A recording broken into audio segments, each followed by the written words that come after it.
Picture the scene. It is September 30th, 1862. We are in Berlin. It is a damp, gray, Prussian autumn. But inside the Budget Committee of the Prussian Chamber of Deputies, the air is boiling over. The atmosphere is toxic. It is a total deadlock, a constitutional crisis. Here is the standoff. The committee is packed with liberals and progressives, and they are staring down the king's government. They have said no, point blank. They will not fund the king's army reforms. They believe they finally have the monarchy cornered. Their logic is simple. No money until we get rights. No money for your guns until we get a real constitutional government. Into this absolute lion's den walks a man who has been minister-president for just a week. Otto von Bismarck. He is a physically imposing figure. Huge. Over 6 feet tall with broad shoulders. He has heavy-lidded eyes and a mustache that looks dangerous. He does not look like a politician. He looks like a force of nature that has been crammed into a suit. He does not try to charm them. He does not find a middle ground. There is no compromise. He does not apologize for the king. Instead, he pulls out a speech he has barely looked at and proceeds to tell them that their entire worldview is irrelevant. This is the moment. He looks at these men who believe in debate, in voting, in consensus, in all the liberal ideals, and he drops the hammer. He says the great questions of the time will not be resolved by speeches and majority decisions. That was the great mistake of 1848 and 1849. They will be resolved by iron and blood. Eisen und Blut. Eisen comes first. Iron. The industry. The weapons. The technology. The cold, almost hard reality of power. And then the blood. The sacrifice. The cost. It is an intense moment. But looking at the sources from Steinberg and Taylor, this was not just him being a bully. It was a philosophical statement. It was a declaration of a new era. The death of romanticism in politics. Before this, the German unification idea was driven by poets and professors dreaming of a springtime of nations. Bismarck walks in and introduces Realpolitik, realistic politics. He was telling them that their ideals are nice, but power is what draws the maps of Europe. Power is the only currency that actually matters. Welcome to History Titans. If you want to uncover the raw truth behind the figures who shaped our world, make sure to like this video and subscribe to our channel right now. Join us as we dissect the past. Our mission for this deep dive is clear. We are going to look at the man who said those words, the Iron Chancellor. We have a huge stack of sources, including biographies, academic papers, and diplomatic cables. We are going to deconstruct how this wild, gun-toting country squire managed to take 39 squabbling German states and weld them together into a European superpower. Weld is the right word. He did not just lead Germany. He manufactured it. He forged it. And he did it while being a total paradox. A walking contradiction. That is the theme we must track. We are talking about an arch-conservative who hated democracy, yet ends up giving the world its first modern welfare state. A man famous for starting 3 wars to build an empire, who then spends the next 20 years as Europe's most dedicated pacifist, trying to hold it all together. And a younger aristocrat, who modernizes Germany more than any liberal could have dreamed. To understand how he held all those contradictions together, you have to go back. Right back to the beginning, to 1815, the year it all changes. Napoleon is finally defeated at Waterloo. The Congress of Vienna is trying to glue the old order of Europe back together. And on April 1st, April Fool's Day, which feels appropriate for a man who tricked everyone, Otto von Bismarck is born. He is born in Schönhausen, Prussia. You can see the conflict in his DNA right from the start. It is a real clash between his mother's family and his father's. Let us break that down. His father, Ferdinand, is a Junker. That is Junker. The Junkers were the Prussian landed nobility. Rigid, militaristic, deeply conservative, loyal to the king above all else. Basically married to their land. They were the officer class. Ferdinand was a 5th-generation Junker. A decent guy, but dull. not a visionary. He was happy to farm his land, go hunting, and sit by the fire. He had no real ambition, no intellectual fire. But Otto's mother, Wilhelmina, was a different species. She was from a family of high-level Berlin bureaucrats and academics. She was urban, ambitious, sharp, restless, a woman of the Enlightenment. She looked at her son, at Otto, and she did not see a future farmer. She saw a statesman. She saw raw material to be molded.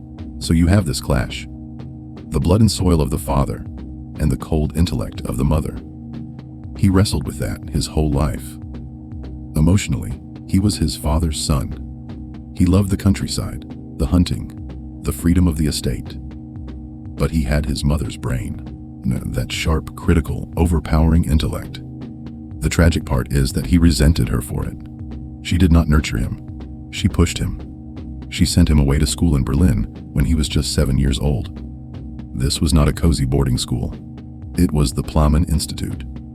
It was modeled on Spartan physical training, cold showers, hard bread, rigorous gymnastics, endless study.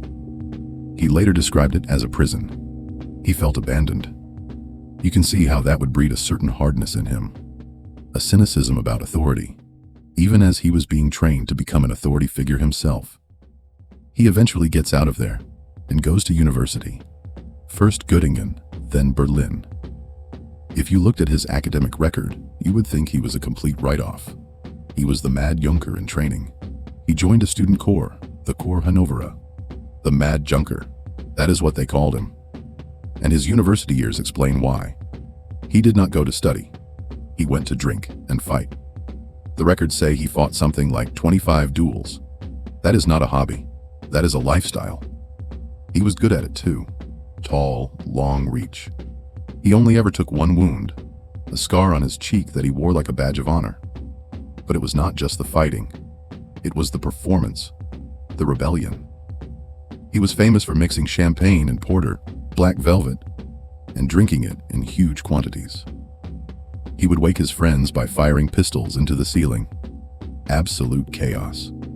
It sounds like overcompensation, like he was desperate to prove he wasn't his mother's intellectual son, but a true creature of the land, a barbarian. He tries the civil service after university, but he hates it. He hates the bureaucracy. He hates having a boss. He famously said it was like being in an orchestra, forced to play the triangle when he wanted to conduct the music. So when his mother dies in 1839, he sees his chance. He quits. He resigns. He goes back to the family estate. These are the wilderness years. For a decade, he is just a country squire. But the sources reveal something fascinating. By day, he is partying with farmers, riding his horse like a madman, getting into trouble. But at night, he is not passing out. He is reading, devouring books, Hegel, Spinoza, history, English literature. He is teaching himself statecraft while pretending to be a brute. He is drifting though. All potential, no direction. He needs a purpose. In 1847, he finds two. First, a woman, Johanna von Puttkamer. She was everything he was not. Quiet, deeply religious, domestic. She grounded him. She gave him a home where he did not have to perform. Second, he finds religion. He converts to Pietist Lutheranism. Was it genuine? Or was it a pragmatic move to marry Johanna, whose family was extremely devout? That is the big question. The answer is likely both. Bismarck was a pragmatist, even with God. He believed in God, but he believed God was generally on his side. Practically, it gave him the social key to enter conservative politics. In 1847, he gets a spot in the Prussian United Diet as a substitute member, just in time for the world to explode. 1848, the year of revolutions. To understand the Iron and Blood speech, you must understand his reaction to 1848. All of Europe is on fire. Liberals in Paris, Vienna, Berlin are on the streets demanding constitutions, a free press, national unification. The Prussian king, Frederick William IV, crumbles. He is overwhelmed. He makes concessions. He wears the revolutionaries' colors. Most educated young people cheered. They saw progress. Bismarck saw the end of the world. To him, The king is order. The king is God's anointed. The mob is chaos. When he heard about the revolution in Berlin, his first instinct, recorded in his memoirs, was to arm the peasants on his estate with pitchforks and shotguns and march on the capital to rescue the king. A medieval counter-revolution. He was talked out of it, but the instinct remained. He looked at the Frankfurt Parliament, this assembly of professors and lawyers trying to write a democratic constitution, and he thought it was pathetic, a joke. He called their efforts speeches and majority decisions. That is where the seed was planted. Then he realized unification could not happen through a democratic vote that would dissolve Prussia. It had to be Prussia conquering Germany, top down. The revolution fizzles out. The conservatives regain control. For his loyalty, Bismarck gets a job. In 1851, he is sent to Frankfurt as the Prussian envoy to the German Confederation. This is his graduate school. The Confederation was a loose club of 39 German states, completely dominated by Austria. Prussia was the junior partner. Bismarck was not a junior partner kind of guy. There was an unwritten rule in the Diet that only the Austrian ambassador could smoke. It was a sign of seniority. So at his very first meeting, Bismarck walks in, pulls out a massive cigar, walks over to the Austrian, and asks for a light. It seems small, but in 19th century diplomacy, that was a declaration of war. Sir, it was a statement of equality. If the Austrian took off his coat because it was warm, Bismarck took off his. He was signaling, "We are your equals." And he realized there wasn't room in Germany for both of them. One had to go. He then does tours as ambassador in St. Petersburg and Paris. He levels up. In Russia, he learns the language, charms the Tsar, and understands that Prussia needs a friendly eastern border. In Paris, he studies Napoleon III. Everyone else thought Napoleon was a strategic genius like his uncle. Bismarck talks to him and concludes he is a sphinx without a riddle. He saw that France was a paper tiger. He saw the weaknesses. The great powers were run by men he could outthink and outmaneuver. By 1862, he had done his homework. He knew the board. He knew the pieces. Then the call comes. The new king, Wilhelm I, is in that crisis we started with. The parliament won't give him his army budget. He is literally packing his bags, ready to abdicate. He feels his honor is at stake. His war minister, von Roon, sends a now famous telegram to Bismarck in Paris. Periculum in mora, dépêchez-vous. Danger and delay, hurry up. Bismarck rushes back, meets the king on a train, and talks him down. He promises he will get the army reforms. He will govern against the parliament. He will be the king's shield. This brings us back to iron and blood. But how did he actually do it? How do you govern without a budget passed by parliament? It is illegal. He used a loophole, a lawyer's trick called the gap theory. He read the Prussian constitution very carefully. It said the king and the parliament have to agree on a budget, but it didn't say what happens if they don't agree. There was a literal gap in the text. Bismarck argued that in that gap, the state can't just stop functioning. The army needs to be paid. The trains need to run. So the king, as head of the executive, has a duty to keep things going. He just kept collecting taxes and spending money based on the last approved budget. For 4 years, he ruled by decree. The liberals were furious. The press called him a tyrant. He was probably the most hated man in Prussia. But he had a plan. He knew that the one thing Germans loved more than liberty was victory. He knew that if he delivered glory, they would forgive him for everything else. He needed to prove that his iron and blood philosophy actually worked. He needed a war. Or, as it turns out, 3 wars. This wasn't random violence. It was a sequence of perfectly laid traps. A masterclass in strategic escalation.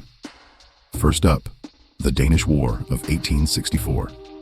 The issue was the 2 duchies, Schleswig and Holstein. A famously complicated issue. Lord Palmerston said only 3 people ever understood it. One was mad, one was dead, and he had forgotten. We don't need the weeds, we need the outcome. Bismarck cleverly gets Austria to join him in an alliance to fight Denmark. They win easily. But in the peace treaty, Bismarck arranges it so that Prussia administers Schleswig and Austria administers Holstein. Look at a map. Holstein is completely surrounded by Prussian territory. It is miles away from Austria. He forced Austria into being a landlord in a hostile neighborhood. To get to their own territory, Austrian officials had to pass through Prussia. When he created a permanent point of friction, he planted the seeds of the next war in the peace treaty of the first one. He set a time bomb. 2 years later, in 1866, he was ready to light the fuse. The Austro-Prussian War, the 7 Weeks' War. In those 2 years, he did his diplomatic prep work. He made sure Russia would stay out. He dangled vague promises of territory to Napoleon III to keep France neutral. He made an alliance with Italy to force Austria to fight on 2 fronts. He isolated them completely. Then he picks a fight over the administration of Holstein. War is declared. Everyone in Europe thought Austria would win. They were the ancient Habsburg Empire, the big dogs. But Prussia had 2 huge advantages. First, the needle gun, a breech-loading rifle. A Prussian soldier could fire 5 shots in the time it took an Austrian to load his muzzleloader once. A massive technological edge. Second, railroads. General von Moltke used the rail network to move troops at unheard-of speeds.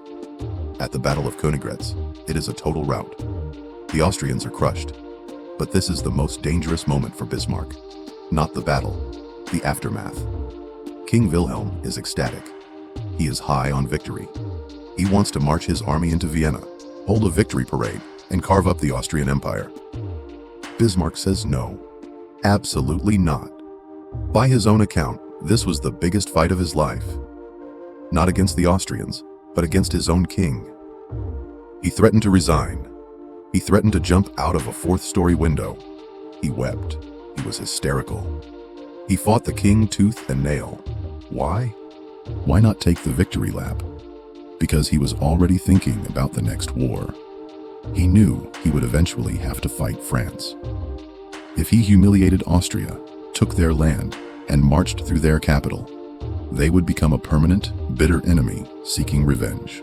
They would ally with France.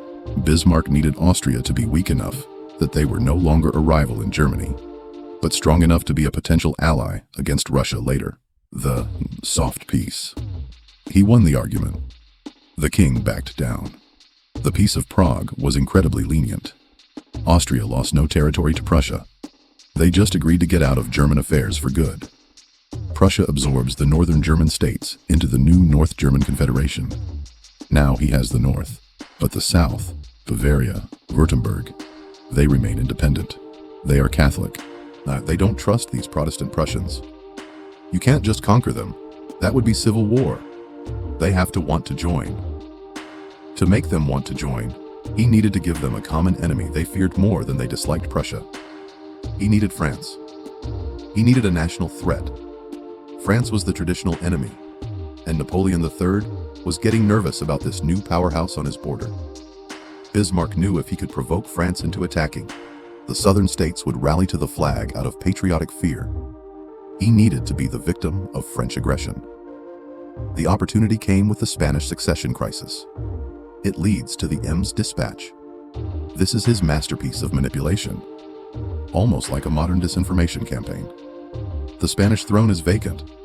They offer it to a distant German relative of the Prussian king. When France panics, they feel like they are being surrounded by Germans. So they demand the candidate withdraws his name. And King Wilhelm, who is on holiday and wants to avoid a war, actually agrees. So it should have been over. Bismarck was apparently in despair. He thought his chance was gone. But then the French overplayed their hand. They pushed for more. The French ambassador corners the king at a spa in Bad Ems. He demands a promise that Prussia will never again allow a candidate for the Spanish throne. It is an insulting demand. The king politely refuses to make a promise for all eternity. And then, he sends a telegram to Bismarck in Berlin, describing the conversation. Bismarck gets this telegram. It is long, it is diplomatic, it is polite. He was having dinner with Moltke and Roon, and they were all depressed. Then he reads the telegram, asks a few questions about the army's readiness, and starts editing. He does not lie. He just cuts. He cuts out all the polite diplomatic language. He condenses it until it sounds like the French ambassador made a rude demand, and the king just slammed the door in his face. It is a calculated insult to both sides, and he releases this edited version to the press on Bastille Day of all days. He weaponized the news. It worked perfectly. The crowds in Paris go wild, shouting to Berlin. Napoleon III is pushed into declaring war. Because France declared war, Prussia looks like the victim. The southern German states immediately honor their secret military treaties and join with Prussia. The trap snaps shut. The war itself was a disaster for France. The German military machine was just too good. When Napoleon III himself is captured at the Battle of Sedan, they lay siege to Paris. And then, for the final act of humiliation, January 18th, 1871, Versailles.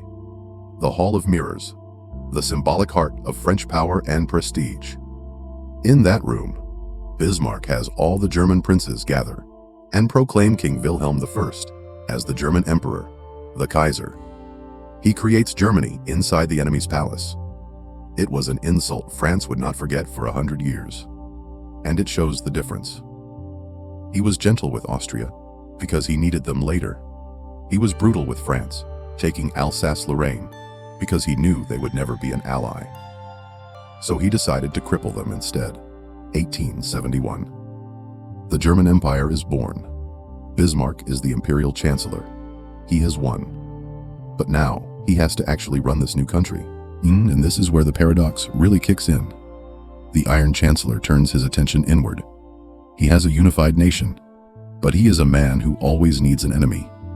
If he does not have one abroad, he will find one at home. First up, the Catholics, the Kulturkampf, the struggle for culture. You have to remember, about a third of this new Germany is Catholic.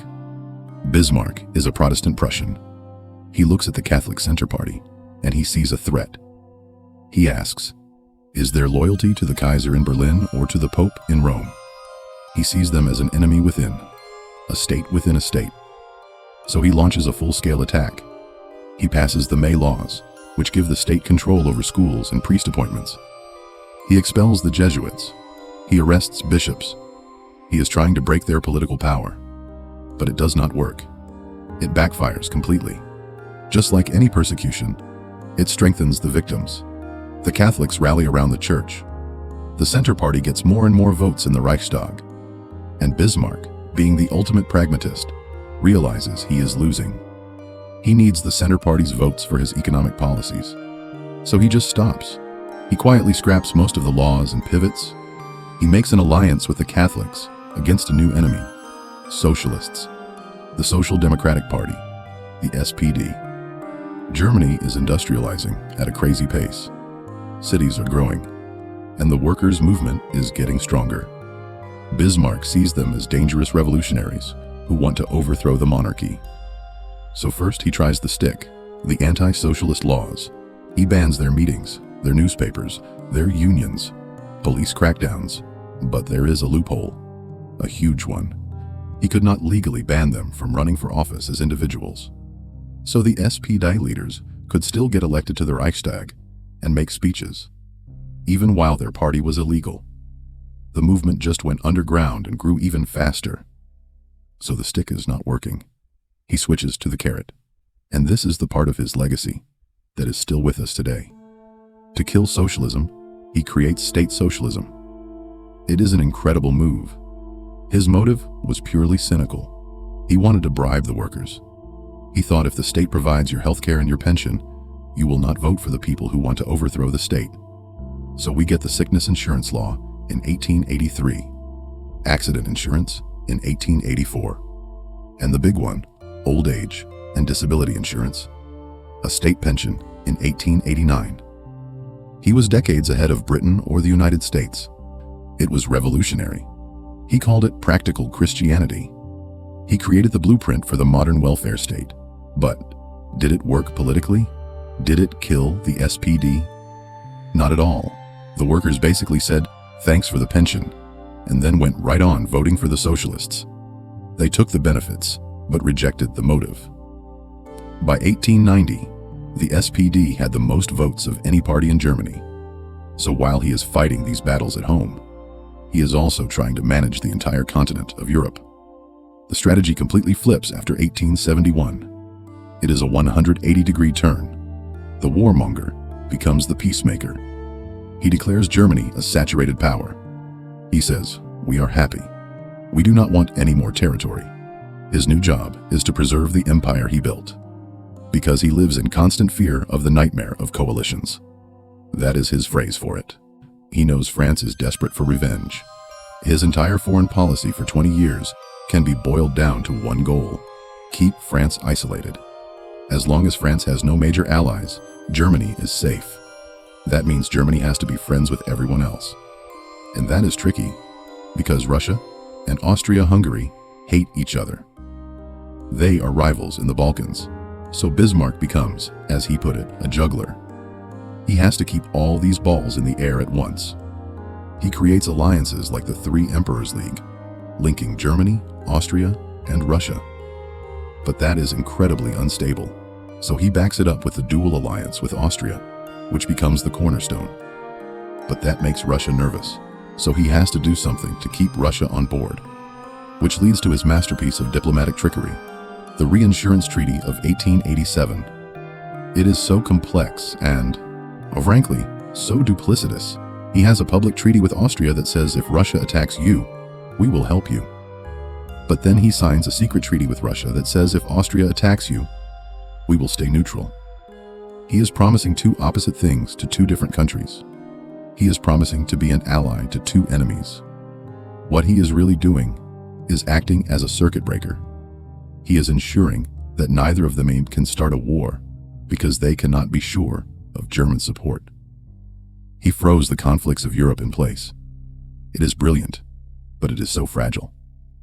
The entire system depends on him, and only him, understanding all the secret clauses and relationships. That is the fatal flaw. He built a system that only a genius could operate. And in 1888, the old emperor, Wilhelm I, finally dies at the age of 90. He was the one man Bismarck truly answered to. We get the year of three emperors.